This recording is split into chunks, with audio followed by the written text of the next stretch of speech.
Oi pessoal, bom dia, boa tarde, boa noite, dependendo do horário no qual vocês estão vendo o vídeo. Me chamo Iago Mariano Klein, hoje venho aqui apresentar o meu trabalho de gerência de memória, tá? Sou aluno da faculdade FEMAS, Faculdade Municipal de Macaé, professor Miguel Ângelo da Silva Santos, tá? Curso Sistema de Informação. Nessa disciplina seria de Sistemas Operacionais 1, professor Irineu de Azevedo Lima Neto. Bem, aqui no segundo slide, fica a parte do sumário, e nós vamos cobrir os seguintes tópicos, a introdução, funções da gerência de memória, alocação contígua simples, técnica de overlay, alocação particionada, incluindo alocação estática e dinâmica, além das estratégias de alocação de participação, tá? Swapping, depois vamos passar pelas considerações finais e vamos finalizar nas referências. Então, passando aqui para o próximo slide, vamos ter a parte de introdução, em relação à gerência de memória. Gerência de memória é crucial nos sistemas operacionais, tá? É responsável por alocar, proteger, compartilhar e organizar a memória. Como eu falei, é uma função crucial nos sistemas operacionais, pois controla e coordena o uso da memória principal. Ela garante que os processos recebam memória suficiente para execução, otimizando o uso dos recursos disponíveis, tá? Aí nessa apresentação a gente vai explorar as principais técnicas e estratégias de gerência de memória, tá? Conforme descritas no livro de Machado e Maia, tá? 2007. Nessa parte, nós vamos falar de funções da gerência de memória, tá bom? A gente começa aqui pela alocação e desalocação de memória, tá? Onde distribui e libera a memória conforme necessário, Ou seja, o sistema operacional distribui a memória para os processos conforme necessário e libera a memória quando os processos terminam, tá? A gente também tem a função de proteção de memória, onde ela previne acessos não autorizados entre processos, tá bom? Isso daí garante que um processo não acesse a memória de outro, prevenindo corrupção de dados e violação de privacidade. Temos também a função de compartilhamento de memória, onde facilita a comunicação entre processos, tá bom? Isso aqui permite que múltiplos processos acessem a mesma área de memória, onde facilitando a comunicação e a colaboração entre os processos, tá bom? Tem também a função de organização lógica e física, onde define a estrutura de armazenamento, tá? Então, define como a memória é organizada e acessada, assegurando a eficiência e o desempenho do sistema, tá bom? Então, nesse slide aqui a gente vai estar falando da alocação contígua, simples, tá bom?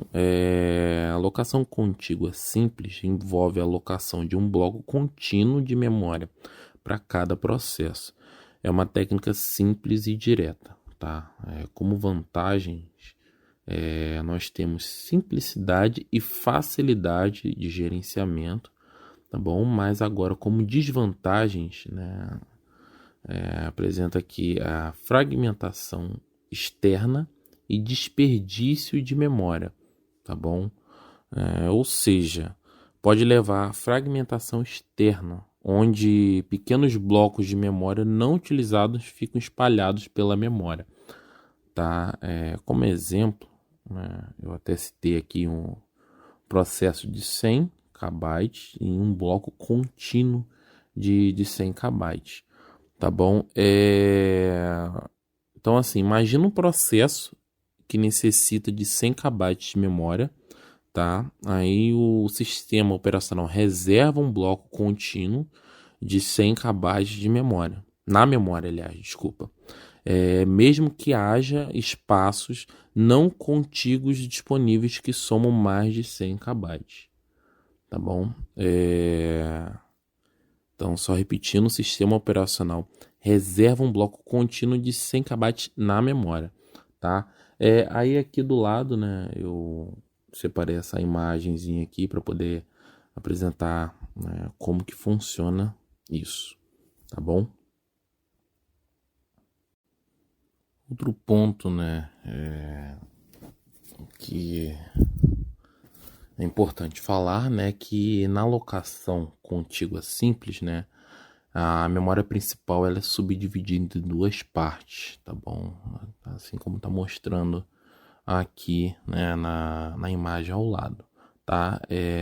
Essas duas partes seriam o sistema operacional, né, e a área para o programa, né, é o programa do usuário, né?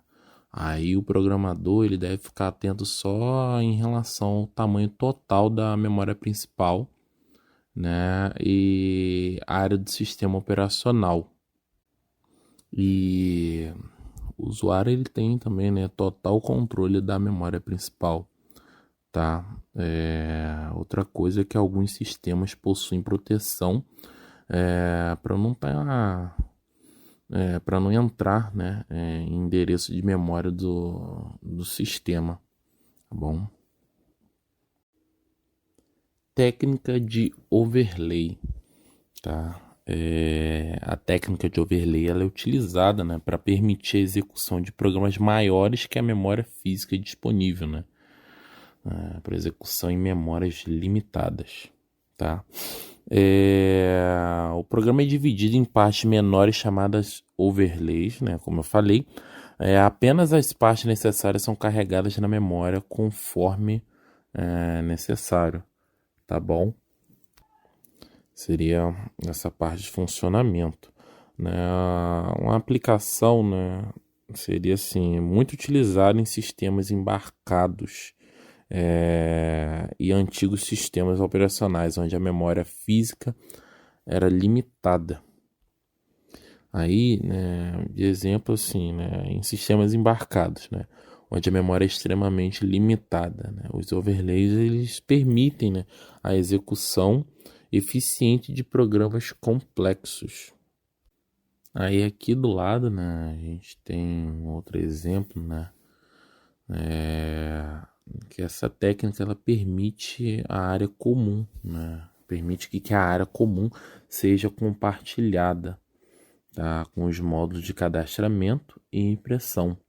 Tá, o tamanho de uma área de overlay é estabelecido a partir do tamanho do maior módulo. Tá?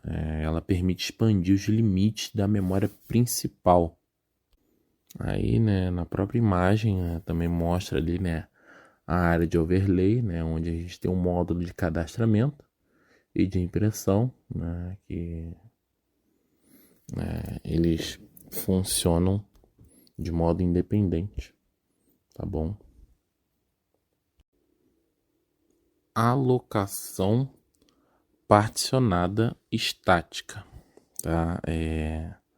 Nessa alocação, a memória é dividida em partições de tamanho fixo, né, durante a inicialização dos sistemas. Né? Nós temos as vantagens, né, que é a simplicidade, né, simplicidade de implementação e previsibilidade. Tá? E como desvantagens, né,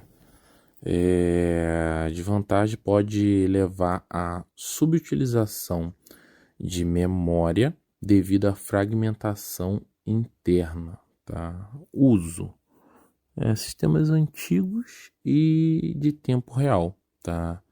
Como em sistemas mais antigos e alguns sistemas de tempo real que necessitam de previsibilidade e simplicidade, tá? Aqui nós temos dois exemplos, né, da a estática absoluta, tá? E estática realocável. Aí, né, na estática absoluta, né, os programas só podiam ser carregados pelo endereço especificado. Programa A e B em execução. Terceira, partição livre. Programa C e E não podem ser processados. E alocação em endereços físicos de memória. A estática relocável, corrigindo aqui, estática relocável, estava mencionando de forma incorreta, referência, de endereço no programa é realizado ao início do código, no início do programa. O load calcula todos os endereços a partir da posição inicial, onde o programa foi alocado. Aí tem o programa A e B, termina. O programa E pode ser executado em qualquer uma das partições. Aqui na alocação particionada dinâmica, a memória é dividida em partições de tamanhos variáveis, conforme necessário. Tá? Aí vantagens, a gente tem melhor utilização da memória, reduzindo a fragmentação interna, mais flexível, acomodando processos de tamanho variados. Tá? Aí desvantagens, pode levar à fragmentação externa, onde pequenos blocos de memória livres ficam espalhados. Tá? Uso. Utilizada em sistemas operacionais modernos que necessitam de flexibilidade e eficiência. Aqui nós vamos falar de estratégias de alocação de partição. Tá? Vou começar falando da First Fit, tá? Que são três, principais estratégias de alocação. Aí começando aqui, por ela aloca o primeiro bloco de memória disponível, que é grande o suficiente para o processo. Vantagem: rápido e simples de implementar. Tá? Desvantagem: pode causar fragmentação, já que pequenos blocos de memória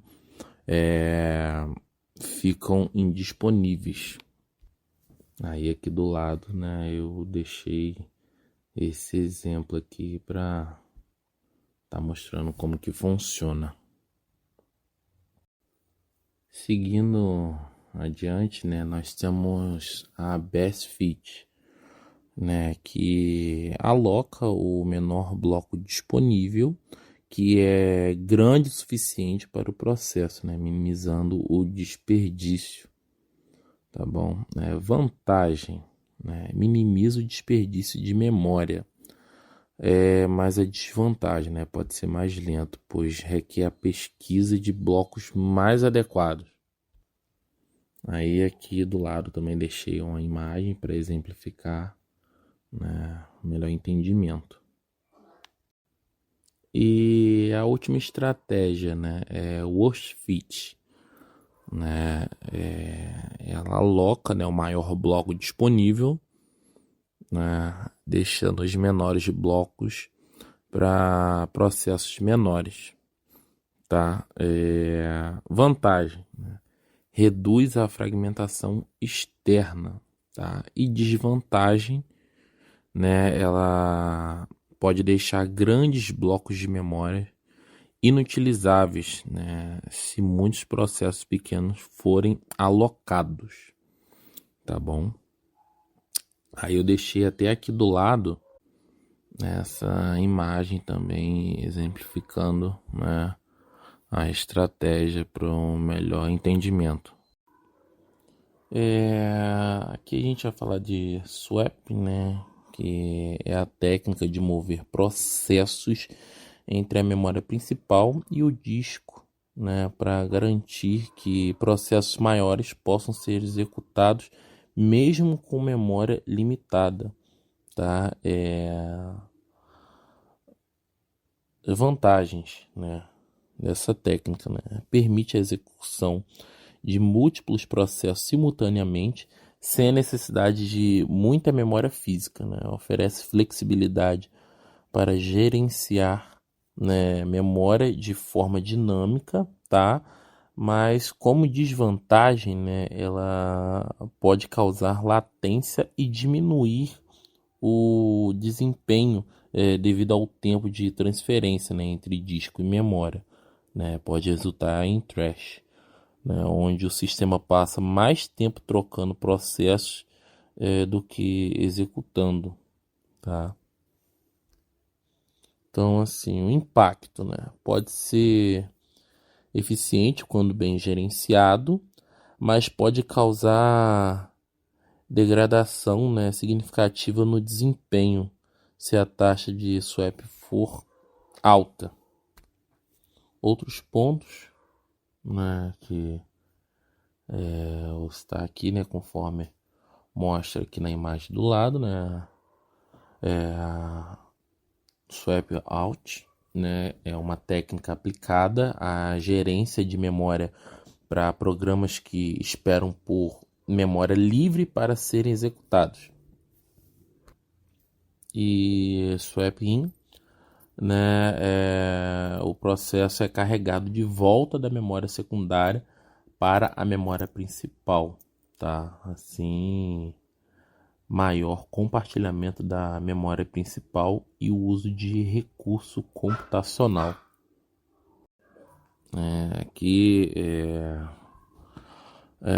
o swap envolve a troca de processos entre a memória principal e o disco, né? Conforme eu já mencionei, né? Então, assim, quando a memória está cheia, um processo ocioso é movido para o disco, né? Liberando espaço para novos processos. Exemplo: suponha que o processo A esteja ocioso e seja movido para o disco para liberar espaço para o processo B, que necessita de memória. Então a gente chega, né, na parte de considerações finais, né, em resumo aqui, né, vendo toda essa questão do trabalho, estudo feito em cima desse livro, né, a gerência de memória ela é essencial, né, para a eficiência dos sistemas operacionais, né, técnicas como contígua, overlay, alocação particionada e swapping, né, tem suas próprias vantagens e desvantagens, né? A escolha da técnica adequada depende das necessidades específicas do sistema, né, e do tipo de aplicações que ele suporta. Então, assim, compreender essas técnicas permite uma melhor otimização do uso de memória.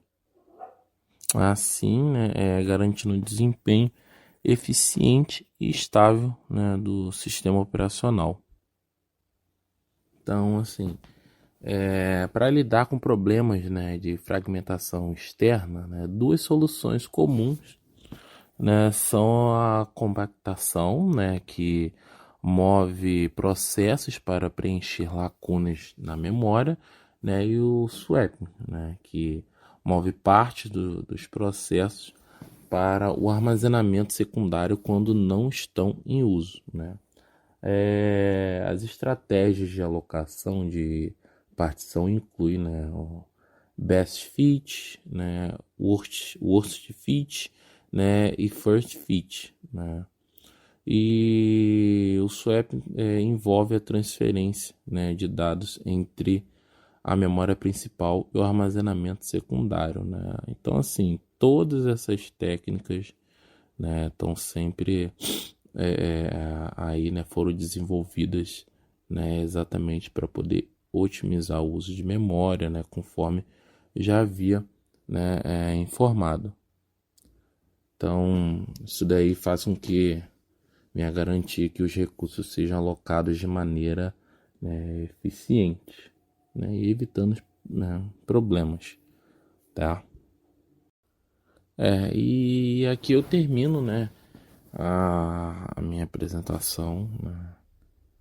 Espero que tenha sido claro, né, e objetivo, né, nesse tema, né, e assim, né, aqui são as referências, né, no qual, né, eu pesquisei, fiz algumas leituras, né, para ter como base, né, não só o livro, né, Machado e Maia, né, mas também para poder me aprofundar em, em, em alguns casos mais à parte, tá bom? Aí, né, eu consultei essas seguintes referências aí, né? Então, elas proporcionaram uma visão, né, mais abrangente e aprofundada, né, sobre a gerência de memória. Assim, oferecendo tanto fundamentos teóricos quanto aplicações práticas, né? Aí utilizei esses recursos para assegurar que a apresentação cobre os conceitos e técnicas essenciais de maneira completa e precisa. E assim eu encerro, né, a minha apresentação, né? Agradeço a todos que me acompanharam até aqui, né?